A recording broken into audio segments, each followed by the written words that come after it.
अस्सलाम वालेकुम दोस्तों, मैं तो अपना मार फहीम तो हुण अपना व्लॉग स्टार्ट करें पे असांखे जल्दी जल्दी ना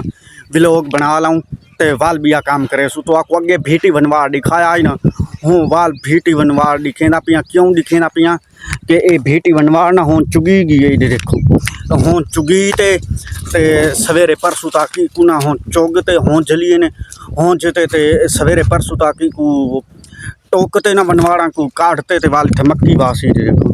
ठीक है। ये देखो ये हुण इत्थे कहना मक्की वासी वनवाड़ हुण चुगी गया बस इत्थे वनवाड़ हुण खत्म हुण इत्थे वनवाड़ हुण छुट्टी थी गई ठीक है।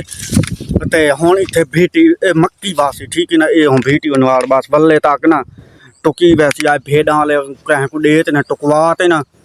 ते वाल इत्थे कर मक्की वासी मूंगी ना गिरदी वहदी ते चुगदे नहीं पे देखो ये फुल मूंगी पक्की खड़ी तुम्हारे सामने ये देखो ते गिरदी वहदी है चुगदे नहीं पे पता नहीं के मसला है के मसला नहीं क्यों ये शोधी खड़ोती है इवें गिरदी वहदी है देखो तो आपको नजर आती पई असी ठीक है ना ये सारी गिरदी वहदी है ठीक है।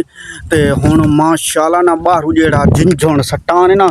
जिंजण माशाल्लाह ठुक्कां आंदा ये देखो बाकी वीडियो को लाइक करना शेयर करना कमेंट करना बाकी आल संगत लव यू हो गया।